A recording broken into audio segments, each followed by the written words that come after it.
तो कैसे हैं आप सभी का बहुत बहुत स्वागत है मेरे इस यूट्यूब चैनल पर। आपने मेरे प्रीवियस वीडियो पे बहुत अच्छा रिस्पांस दिया था। होप कि आप इस वीडियो पर भी बहुत अच्छा रिस्पांस दें और मैं आपको बहुत अच्छी तरीके से पढ़ा सकूं। तो आज का हमारा टॉपिक होने वाला है reason for the downward slope of the demand curve. इसके हम लोग सब टॉपिक पढ़ने जा रहे हैं। चेंज इन क्वान्टिटी डिमांड, जिसको हम लोग कहते हैं movement along the demand curve. Change in demand, जिसको हम लोग कहते हैं शिफ्ट इन डिमांड कर्व। इसी के ग्राफ के बारे में हम स्टडी करेंगे। And factor which cause change in demand. तो चलिए शुरू करते हैं। Reason for downward slope of demand curve. अब ये downward slope of demand curve क्या होता है, इसके बारे में पहले हम देख लेते हैं।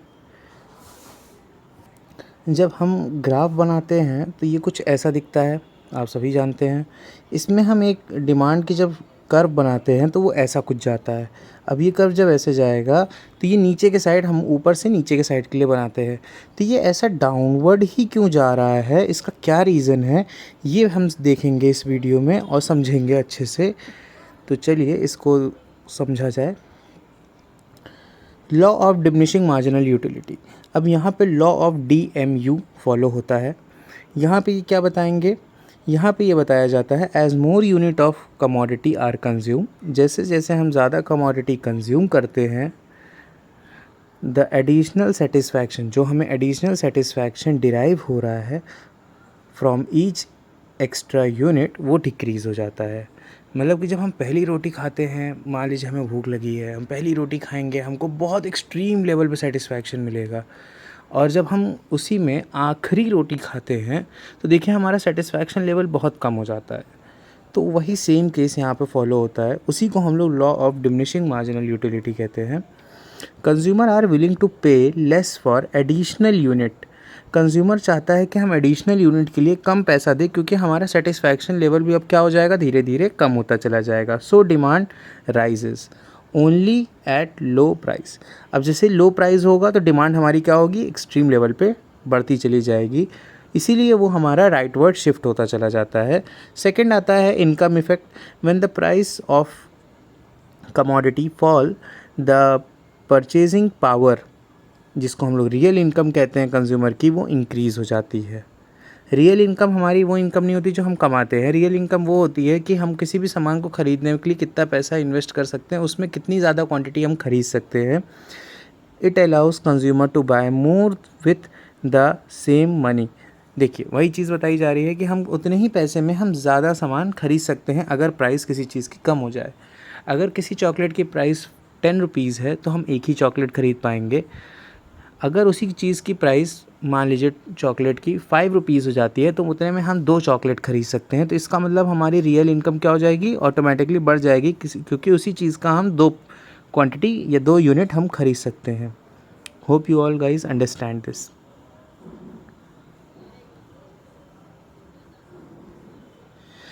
Substitution effect. अब यहाँ पे हम बात करते हैं सब्स्टिट्यूशन इफ़ेक्ट। सब्स्टिट्यूशन का मतलब आपको पता है, सब्स्टिट्यूट गुड से रिलेटेड होता है।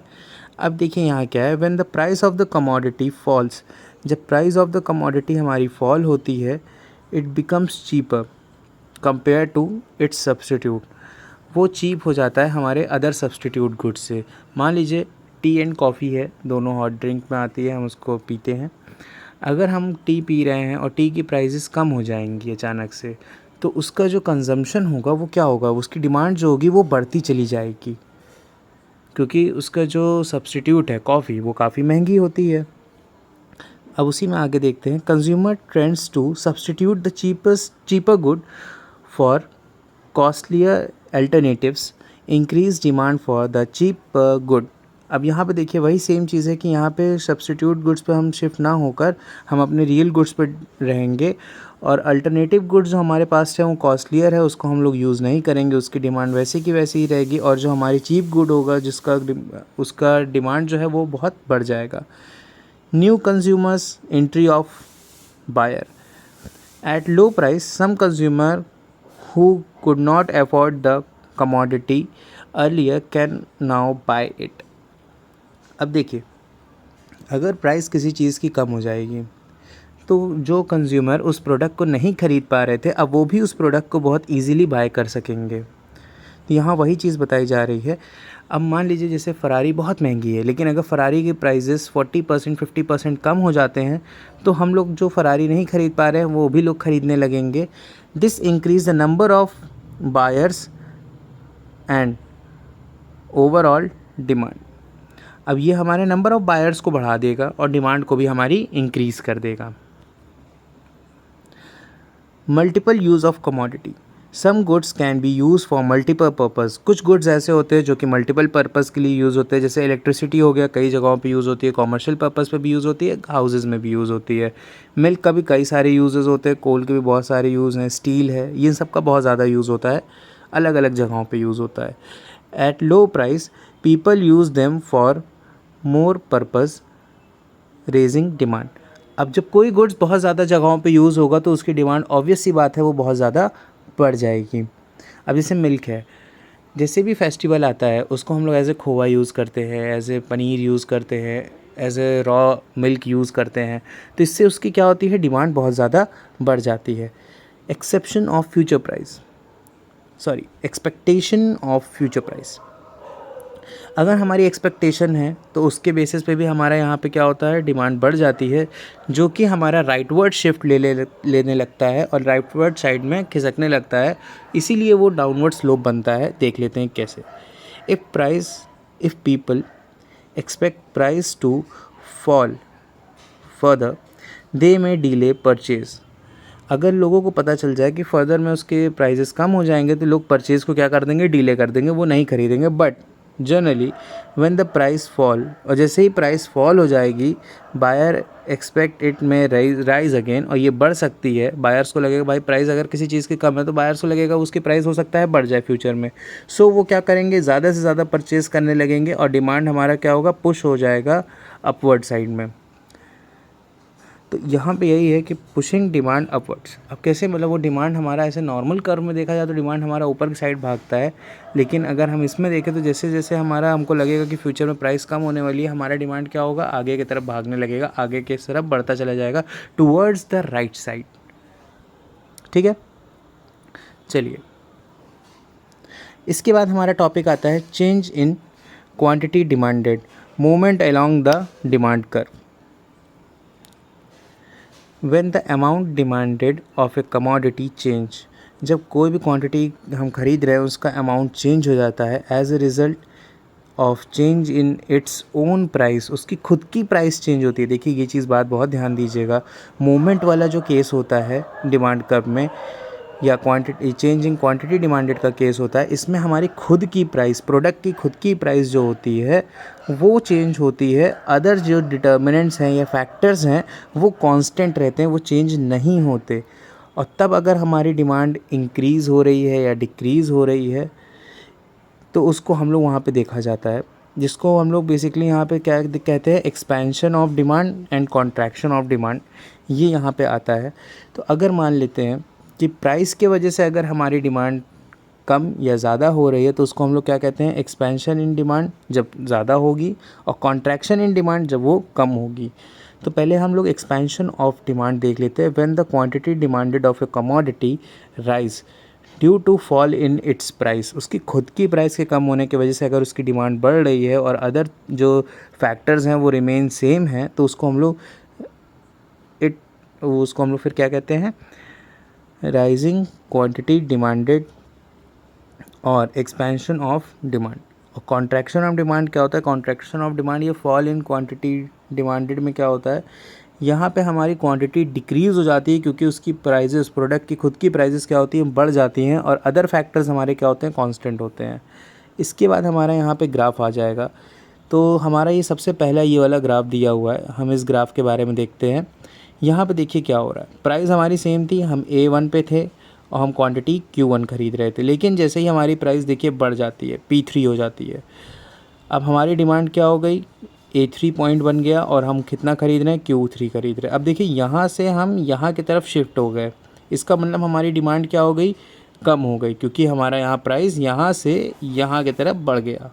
अब अगर प्राइस हमारी फॉल होके P2 में आ जाती है, प्राइस हमारी देखिए फॉल हो गई, कम हो गई, हमारी क्वांटिटी डिमांडेड जो पहले यहाँ पे चली गई थी वो वापस से कहाँ आ गई, Q1 से आगे शिफ्ट होकर Q2 पे चली गई और A2 पॉइंट हमारा यहाँ जनरेट हो गया। अब देखिए हम जब A1 से A2 की तरफ बढ़ते हैं, मतलब आगे की साइड बढ़ेंगे, तो देखिए ये हमारा क्या है, एक्सपेंशन ऑफ डिमांड बताएगा। और जब हम A1 से A3 की तरफ जाते हैं, जिसको हम लोग कहते हैं कॉन्ट्रैक्शन ऑफ डिमांड, यही होता है movement along the demand curve. और ये डिमांड कर्व में जो ये ऐसे स्लोप दिखा रहा है, इसी को हम लोग डाउनवर्ड स्लोप भी कहते हैं। तो ये आप तो पता ही है। और ये हमारा कॉन्ट्रैक्शन और एक्सपेंशन का था। अब इसके बाद हमारा नेक्स्ट आएगा शिफ्ट इन डिमांड, जो कि हम यहाँ पे पढ़ेंगे, लेकिन इसके पहले हम इसकी थ्योरी जान लेते हैं। Change in demand, shift in demand curve, when the amount purchase of commodity rise or fall because of change in factor other than own price of the commodity। अब देखिए यहाँ पे मैंने इसीलिए अंडरलाइन किया है क्योंकि ये लाइन बहुत इंपॉर्टेंट है। यहाँ अदर फैक्टर्स चेंज हो रहे हैं शिफ्ट के केस में, और इसकी खुद की प्राइस देखिए कांस्टेंट है। It is called change in demand. अब चेंज इन डिमांड या शिफ्ट इन डिमांड में यही चीज़ है कि यहाँ पे उसके अदर फैक्टर्स चेंज होंगे और ख़ुद की प्राइस उसकी क्या होगी, बहुत कांस्टेंट रहेगी, वो चेंज नहीं होगी। अगर इस प्राइस कांस्टेंट होने पर हमारी फिर भी डिमांड बढ़ रही है तो उसको हम लोग इंक्रीज़ इन डिमांड कहते हैं। दिया हुआ है हमारा फर्स्ट टाइप है। और सेकंड टाइप हमारा है कि अगर उसी सेम प्राइस पर डिमांड हमारी कम हो रही है तो उसको हम लोग डिक्रीज़ इन डिमांड कहते हैं। तो इंक्रीज़ इन डिमांड क्या होता है? Increase in demand refers to a situation when the consumer buy large amount of a commodity at the same price. अब लार्ज क्वांटिटी खरीद रहा है, सेम प्राइस पे खरीद रहा है because of change in the factor of other than own price of the commodity. अब खुद की कमोडिटी के खुद के प्राइस के वजह से ना इफ़ेक्ट होकर अगर अदर फैक्टर्स की वजह से ये चीज़ें हो रही हैं तो ये हमारा इंक्रीज इन डिमांड आ जाएगा। मान लीजिए हो सकता है कि हमारी खुद की प्राइस सेम है, हमारे जो अदर सब्सटीट्यूट गुड्स हैं उसकी प्राइसेस बहुत बढ़ गई हैं, तो ऑटोमेटिकली लोग उस गुड्स से हमारे ही गुड्स पे शिफ्ट हो जाएंगे, तो हमारे गुड्स की ऑटोमेटिकली प्राइस क्या होगी, बढ़ जाएगी। सॉरी, प्राइस नहीं, क्वांटिटी बढ़ जाएगी। अब इसके बाद आता है decrease in demand. Decrease in demand refers to a situation when the consumer buy a smaller quantity of a commodity at the same price. अब सेम प्राइस पे अगर हम लोग की स्मॉलर क्वांटिटी हम खरीद रहे हैं तो इट मीन्स कि हमारी डिमांड क्या हो रही है, फॉल हो रही है, तो इसी को हम लोग डिक्रीज़ इन डिमांड कहते हैं। ये इसलिए होता है क्योंकि अदर फैक्टर्स जो हमारे होते हैं उनके वजह से, ना कि खुद की प्राइस के वजह से। अब अदर फैक्टर्स में क्या है, मान लीजिए हमारा वही सब्सटीट्यूट गुड्स हैं, अब वो सब्सटीट्यूट गुड्स जो है उनकी प्राइसेस बहुत कम हो गई। अब जब प्राइसेस उनकी बहुत कम हो जाएंगे तो जो प्रोडक्ट हमारा बिक रहा है वो अब हमारा ना बिक के क्या होगा, उनके पे शिफ्ट हो जाएंगे, उनके प्रोडक्ट की डिमांड बढ़ जाएगी, उनके प्रोडक्ट बिकने ज़्यादा शुरू हो जाएंगे। उसी को हम लोग कहते हैं शिफ्ट इन डिमांड कर्व। अब इसका ग्राफ हम देख लेते हैं। इसके ग्राफ में हम लोग अगर देखते हैं तो देखिए हमारा ये एक प्राइस दिया हुआ है, हमें P2 और P1 से कोई लेना लाना नहीं है, उसको छोड़ देते हैं, P पे ही हम लोग कॉन्सेंट्रेट करेंगे। अब देखिए P था, हमारे अदर फैक्टर में चेंजेस आए तो हम लोग यहाँ पे देखिए A1 ख़रीद रहे थे पहले, अब अदर फैक्टर में चेंजेस आने से हम लोग शिफ्ट हो गए, हमारी डिमांड बढ़ गई, इंक्रीज़ इन डिमांड हो गया और हम लोग A2 पे शिफ्ट हो गए। अब ये A2 पे हम लोग Q2 प्रोडक्ट ख़रीद रहे हैं, मतलब उतनी यूनिट्स हम लोग प्रोडक्ट एक्स्ट्रा ख़रीद रहे हैं, तो देखिए ये हमारा यहाँ से डिमांड कर्व यहाँ पे शिफ्ट हो गए, तो मतलब D1 से हम D2 पे चले गए। अब उसी के बाद यहाँ पे देखते हैं A1 से हमारा क्वांटिटी A3 हो गया, मतलब डिमांड हमारी जो क्वांटिटी डिमांडेड थी वो क्या हो गई, कम हो गई। क्यों कम हो गई? क्योंकि हो सकता है अदर फैक्टर्स यहाँ पे कुछ ऐसा रिज़ल्ट ले आ रहे हैं जिसकी वजह से हमारा यहाँ पे क्वांटिटी डिमांडेड कम हो गई है। तो यहाँ पे देखिए ये हमारा क्या शो करेगा, डिक्रीज़ इन डिमांड। ये एरो देखिए बना हुआ है, यहाँ से अगर हम इधर आ रहे हैं तो डिक्रीज़ हो रहा है, यहाँ से अगर हम इधर जा रहे हैं तो इंक्रीज़ इन डिमांड हो रहा है। यही ले दे के बस हमको इतना एक हमको बताना है। यहाँ पे देखिए ये शिफ्ट हो रहा है, ये यहाँ से सिर्फ सेम लेवल पे ही देखिए आगे पीछे हो रहा है। और यहाँ पे देखिए, यहाँ पे जब हम लोग मोमेंट में देख रहे थे तो मोमेंट में हम लोग क्या हो रहे थे, एक जगह से हम लोग दूसरी जगह शिफ्ट हो रहे थे, यहाँ से यहाँ पे हम लोग बढ़ रहे थे, मतलब इधर उधर हमारा मूवमेंट हो रहा था। मूवमेंट का मतलब हम लोग लेवल पे देखिए हमारा चेंजेस आ रहा था। यहाँ लेवल पे चेंज नहीं आ रहा है, यहाँ हम लोग ऊपर नीचे नहीं भाग रहे, यहाँ हम लोग हॉरिजॉन्टल वे में भाग रहे, और यहाँ हमारा कहीं ना कहीं चेंजेस क्या हो रहा था, डायगोनल या वर्टिकल में हमको शो कर रहा था। Hope you guys understand this. अगर डाउट होता है तो आप मुझे कमेंट कर दीजिएगा, आप मुझे बताइएगा, मैं आपको फिर से इस पर एक वीडियो बना के या आपको बेसिक तरीके से बताकर फिर से आपको अच्छे से समझा दूँगा। अब हमारे बात करने के लिए factor which cause change in demand. अब कुछ ऐसे फैक्टर्स हैं जो हमारे डिमांड को चेंज करते हैं, जैसे कि इनकम। अगर इनकम हमारी इंक्रीज़ हो जाएगी, हम खरीदेंगे प्रोडक्ट, डिमांड इंक्रीज़ हो जाएगी। और अगर इनकम हमारी देखिए डिक्रीज़ हो जाती है, यहाँ पे इनकम अगर हमारी डिक्रीज़ हो गई तो हम डिक्रीज़ इन डिमांड हो जाएगा। प्राइस ऑफ सब्स्टिट्यूट गुड्स, अगर हमारे प्राइस ऑफ सब्स्टिट्यूट गुड्स बढ़ जाएगा तो हमारी खुद की प्रोडक्ट की डिमांड क्या होगी, इंक्रीज़ हो जाएगी। Price of substitute goods fall हो जाता है तो हमारी खुद की डिमांड क्या होगी, डिक्रीज़ हो जाएगी। प्राइस ऑफ कॉम्प्लीमेंट्स, अब कॉम्प्लीमेंट का अगर मान लेते हैं प्राइस फॉल हो जाता है तो हमारी डिमांड क्या होगी, इंक्रीज़ हो जाएगी। पेट्रोल के अगर दाम कम हो जाएंगे तो पेट्रोल की कार की डिमांड क्या होगी, बढ़ जाएगी। और मान लीजिए अगर पेट्रोल की जो प्राइस है वो बहुत ज़्यादा बढ़ जाता है तो हमारा जो डिमांड होगा पेट्रोल की कार का वो क्या होगा, कम हो जाएगा। हम शिफ्ट हो जाएंगे डीजल कार पे। टेस्ट एंड प्रेफरेंस, अब टेस्ट एंड प्रेफरेंस में क्या है, कुछ चीज़ों का अगर हमारा मान लीजिए फेवरेबल चेंज हमारा टेस्ट एंड प्रेफरेंस में आता है तो हमारी डिमांड क्या होगी, इंक्रीज़ हो जाएगी। फेवरेबल मतलब होता है हम उसको फेवर कर रहे हैं। मान लीजिए मैं घी खाता था, अब मुझे बटर खाना पसंद है तो मैं बटर की तरफ शिफ्ट हो जाऊंगा, मैं बटर खाना शुरू कर दूंगा। इन केस अगर मान लीजिए मेरा फेवरेबल चेंज नहीं होता है, अनफेवरेबल चेंज आ जाता है। अनफेवरेबल मतलब मान लीजिए मैं घी का ही एग्जांपल लेता हूँ, मैं पहले घी खा रहा था, अब मैं घी नहीं खा रहा हूँ क्योंकि मुझे बटर पसंद आ रहा है, तो घी के लिए मेरा क्या हो गया, अनफेवर्ड हो गया मैं। तो वहाँ पे मेरी घी की डिमांड क्या हो जाएगी, डिक्रीज़ हो जाएगी। और बटर की डिमांड क्या होगी, इंक्रीज़ हो जाएगी अगर हम फेवर करेंगे बटर को। प्राइस एक्सेप्शन, प्राइस एक्सेप्शन क्या है, exception of rise in price, expectation sorry price expectation है, expectation of rise in price. अगर हमें लगता है कि फ्यूचर में हमारा प्राइस बढ़ सकता है तो हम अभी ही डिमांड को इंक्रीज़ कर लेंगे। अगर हमारी एक्सपेक्टेशन है कि फ्यूचर में प्राइस कम हो जाएगा तो हम डिमांड अभी ही डिक्रीज़ कर लेंगे। क्यों, हम अभी कम खरीदेंगे और जब फ्यूचर में देखेंगे प्राइस और ज़्यादा कम हो गई है तब हम फिर ज़्यादा क्वांटिटी में ख़रीदना शुरू करेंगे। पॉपुलेशन, अगर पॉपुलेशन बढ़ रही है तो ऑब्वियस सी बात है हमारी डिमांड भी बढ़ेगी भाई। अगर पाकिस्तान है वो कम पॉपुलेटेड है तो वहाँ पे डिमांड कम है प्रोडक्ट्स की। अगर इंडिया है या चाइना है, यहाँ पे पॉपुलेशन बहुत ज़्यादा है, वर्ल्ड की first largest second largest population है, तो यहाँ प्रोडक्ट्स की डिमांड ऑटोमेटिकली क्या होगी, ज़्यादा होगी। जहाँ डिक्रीज़ इन पॉपुलेशन होगा वहाँ डिक्रीज़ इन डिमांड होगी, जहाँ इंक्रीज़ इन पॉपुलेशन होगा इंक्रीज़ इन डिमांड होगी। Hope you guys like this video, आप लोगों को पसंद आया हो। फैक्टर्स जो हमारे यहाँ पे दिए गए हैं, इन फैक्टर्स को बहुत अच्छे से पढ़ लीजिएगा। यही सारे जो मैं पीछे बता रहा था ना, अदर फैक्टर्स, ये वही वो 6 फैक्टर्स हैं जिनके बारे में हम पीछे बात कर रहे थे बार बार कि प्राइस नहीं चेंज हो रही, सिर्फ अदर फैक्टर्स चेंज हो रहे हैं। ठीक है, तो अब हमारा आगे है।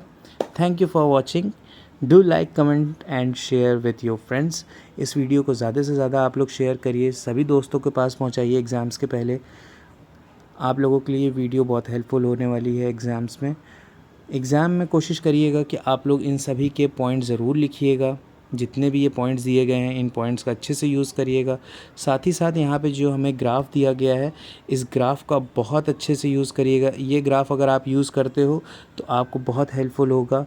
ग्राफ बनाएंगे तो आपको मार्क्स अच्छे मिलेंगे। कोशिश करिएगा ग्राफ ज़रूर बनाइएगा और उसको, ये जो लेबल्स हैं ना, यहाँ पे ये जो पॉइंट्स बनाए गए हैं, जैसे P2 है, D3 है, D1 है, D2 है, या डिक्रीज़ इन डिमांड है तो हमने ये एरो बना के शो किया है, तो ये सब भी ज़रूर से ज़रूर करिएगा।